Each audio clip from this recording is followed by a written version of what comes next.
The moment you step into a room, the game begins. People start reading you before you even speak. Their eyes scan your posture, your expression, the way you breathe. They weigh every silence, every glance, every flicker of emotion, and in those seconds they decide what you are, threat or target. Most do it unconsciously. They judge out of fear, envy, insecurity. But Machiavelli did it with precision. He didn't look at people, he dissected them. He believed power doesn't come only from what you say or do, but from how quickly you can see through others. To manipulate someone, you must understand them. To protect yourself, you must predict them. To dominate them, you must read them before they realize they've been seen, and that's exactly what he did. Every day, with everyone. He understood that no one is who they pretend to be.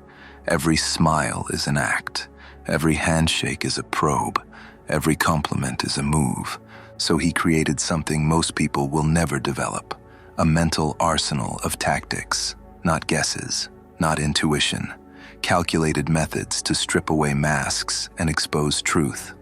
14 Machiavellian tactics to read anyone's mind, motive, and weakness before they even open their mouth. The first tactic is to watch how they treat the invisible. Forget how they treat you. That's easy to fake. Watch instead how they treat those they think don't matter. The waiter, the janitor, the one without power. Machiavelli said that power corrupts the weak silently. And when someone thinks no one important is watching, they reveal everything. The way they speak to the powerless shows how they'll treat you once they no longer need you. Respect toward the weak is the truest measure of character because it has no reward. The second tactic is to weaponize silence. Weak men fill silence because they fear what it reveals. Strong men use it to make others unravel. Speak less than them. Pause longer than feels natural. Say nothing. Just hold their gaze.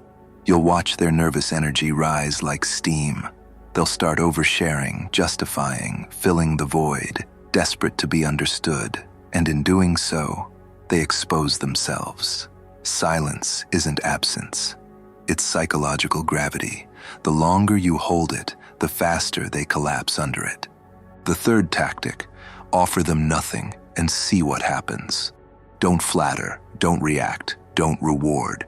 Just stand there, neutral, unreadable. Why? Because people reveal who they really are when they have nothing to gain. When you stop feeding their ego, the facade cracks. Do they grow distant? Then their warmth was manipulation. Do they try harder? Then they crave approval. Do they stay composed? Then you've met a rare mind. Dangerous, disciplined, worth watching closely. The less you give, the more they reveal. The fourth tactic is to break their script. Some people move through life like actors on autopilot. They rehearse charm, empathy, even humility to control how they're seen. Machiavelli would interrupt that pattern, ask a question they didn't expect, respond to flattery with silence. When they tell a story, change the subject halfway, watch their mask glitch. That's the moment of truth, when the rehearsed self malfunctions and the real one leaks out. The fifth tactic is one of his favorites. Test loyalty with small losses. Don't wait for betrayal. Engineer it. Say no to a small favor. Withdraw attention. Give them something to feel denied about. Then observe. The loyal stay steady. The opportunist sulks, complains, or talks behind your back. People show their true character not when they're praised, but when they're ignored. The smallest number reveals the largest truth. The sixth tactic is to watch focus, not words. Words lie, focus doesn't. While they speak, notice where their eyes go. Do they seek the powerful? They crave status. Do they look down on those below? They respect advantage, not people. Do they glance at their phone mid-conversation? You're not priority. You're background noise. Machiavelli listened less to sentences and more to attention, because attention is currency. Where it flows, truth follows. The seventh tactic. Test them with a weakness you invent. Tell a small lie about yourself, a fake flaw. I tend to overthink, or I'm too trusting sometimes. Watch what they do. If they later weaponize it, you've spotted a predator. If they ignore it, they're cautious or respectful. If they share something personal in return, you've found someone seeking connection. You've risked nothing but learned everything. The 8th tactic, make them wait. Patience is the ultimate mirror of entitlement. Delay your response. Let time stretch. Watch the mask slip. Entitled people grow cold or angry. Disciplined minds remain calm. Machiavelli knew patience was a test sharper than words, because time reveals who's chasing control and who already owns it. The 9th tactic, see who they copy. Every person imitates someone, consciously or not. Their idol exposes their ambition. If they mirror the powerful, they crave control. If they mirror the famous, they crave attention. If they mirror the virtuous, they crave superiority. Watch who they study. That's who they secretly wish to be. The 10th tactic, trigger envy and watch the flicker. Mention a subtle success, a win, a compliment someone gave you. Watch their face. The eyes tighten, the mouth stiffens, the tone changes. That's envy, the most dangerous emotion of all, because envy doesn't compete, it sabotages. And once you've seen that flicker, you know exactly where betrayal will come from. The 11th tactic, ask what they hate. People lie about what they love, but they're honest about what they despise. Ask, what kind of person do you dislike most? Their answer is a mirror. Those who say they hate arrogance are usually arrogant. Those who hate liars are often deceitful. Those who hate weakness are terrified of being seen as weak. Judgments are confessions in disguise. The 12th tactic, watch what breaks their eye contact. The eyes can't lie under pressure. Mention power, failure, shame, or money. See when the gaze drops. That drop marks the nerve. Machiavelli said the eyes are the exit door of fear. What makes them look away reveals what owns them. Now we reach the final 2 tactics, the ones Machiavelli himself used to survive kings, courts, and conspiracies. They're not about reading others. They're about manipulating what they reveal. Tactic 13, become their mirror. Reflect their tone, their posture, their rhythm, just slightly. The human mind craves familiarity. When people see themselves in you, they lower their guard. Then you observe. Do they lean in or pull back? Do they grow bolder or defensive? If they start performing harder, you've exposed the act. If they relax, you've entered their psyche. The one who controls the mirror controls the illusion.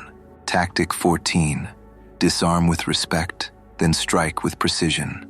People expect criticism. They brace for it, but praise disarms them. Compliment their intelligence, their insight, their strength.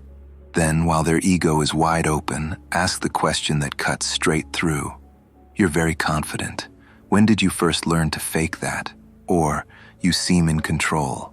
What scares you most about losing it? It's surgical. Admiration softens the armor. The question pierces through. In seconds, the mask collapses. At this point, you don't just see people, you see through them. You start noticing patterns that others miss, the words they use, the gestures that betray fear, the tones that reveal ambition. You stop being part of the crowd and start playing above it. Because once you learn to read people, you realize almost no one is as mysterious as they pretend to be. Most are walking equations. Easy to solve once you know which variables matter. But Machiavelli didn't stop there. He didn't read people just to understand them. He read them to control outcomes. Knowledge meant leverage. He'd observe, categorize, and predict without ever labeling out loud. Labels make enemies. Understanding makes tools. And that's what he built. Psychological tools to make others move without knowing why. He learned that once you know what drives someone, approval, fear, recognition, belonging, you can lead them by those strings without ever pulling visibly. If they crave admiration, withdraw it, and they'll chase you. If they need control, act unpredictable, and they'll break trying to stabilize you. If they fear rejection, reward them with attention, and they'll mistake dependence for devotion. To Machiavelli, people weren't problems. They were levers.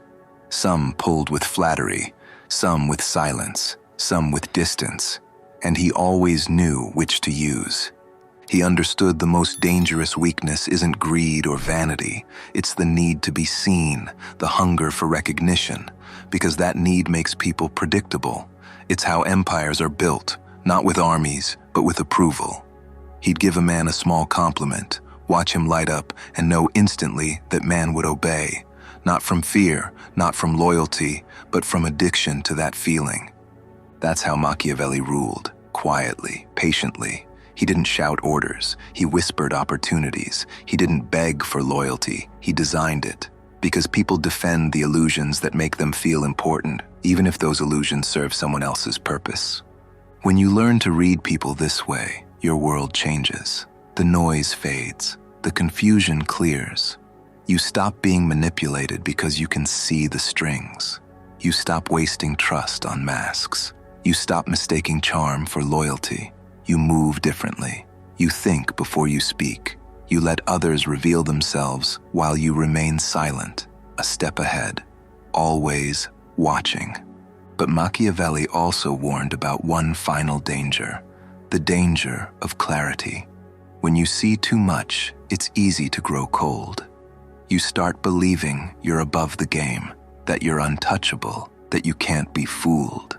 That's when arrogance sneaks in through the back door, and arrogance blinds even the sharpest mind. So remember this, the point of reading others isn't control for its own sake. It's awareness, it's survival, it's the power to move through a world of deception without losing yourself. Use it to navigate, not to destroy. Use it to protect, not to humiliate. The predator that kills without purpose eventually starves alone. The strategist who observes and adapts outlives everyone.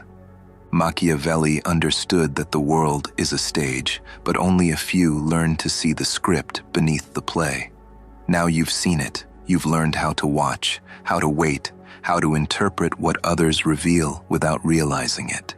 Use it wisely, because once you start seeing through people, you can't unsee them. They'll keep talking, you'll stay silent, and while they perform, you'll know exactly who's acting, who's dangerous, and who's already yours.